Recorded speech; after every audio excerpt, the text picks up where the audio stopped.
So welcome to the patch notes. This is where we have a brief look at what to expect in the new upcoming update for Unreal Tournament.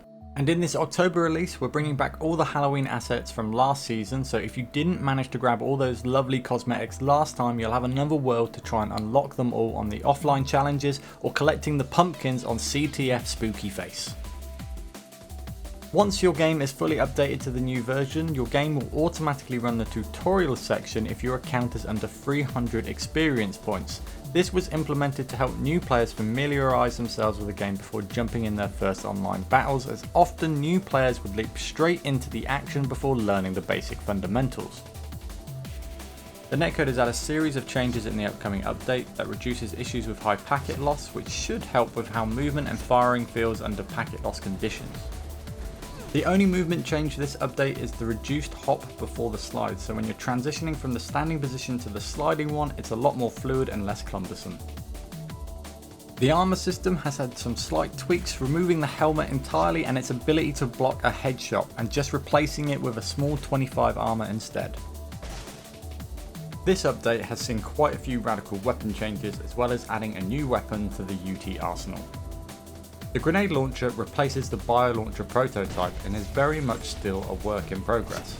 Its primary fire is what you'd expect from any grenade launcher. It fires a projectile that explodes on direct contact with the enemy, and if it doesn't connect with anything, it eventually explodes by itself.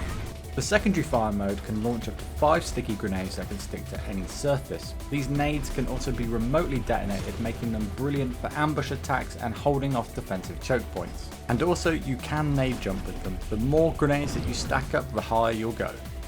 Now just a quick clarification, the bio launcher has been removed, but not the bio rifle. That still exists in the Unreal Tournament universe and it is still a playable weapon.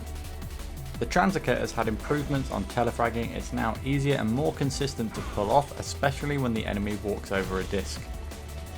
The impact hammer has now been removed from free for all and flag run due to confusing new players on its functionality. We love the movement it offers, but only 1% of the player base take advantage of it, and it's clear it's not intuitive enough and needs a rethink. Moving on to the Enforcer, and it's had a major cosmetic overhaul, giving a new, more powerful looking design. Also, there's been some balance changes as well on the weapon, giving a quicker reload time on the burst fire mode from 1.3 seconds down to 1 second, and also the starting ammo has been upped from 20 bullets to 40. The shock rifle has had a small nerf, doing less knockback when hitting your opponents on its primary fire. The Link Gun primary now fires 10% faster, but has had its damage reduced from 22 per hit to 20. Its overheating function has been tweaked. Rather than slowing the rate of fire down gradually, it stops firing altogether once it's overheated, but it will quickly recharge and be back up to full speed within 0.5 seconds. The heat indicator has been reworked to give much clearer feedback to when your weapon is overheating. Max ammo has now been reduced from 130 to 120, and chaining link guns together with your teammates has now been disabled, due to frustrations with accidental links when tracking enemy targets and the lack of use from the majority of the player base. The minigun's primary fire has had its damage reduced from 14 to 12 and now has a tighter spread.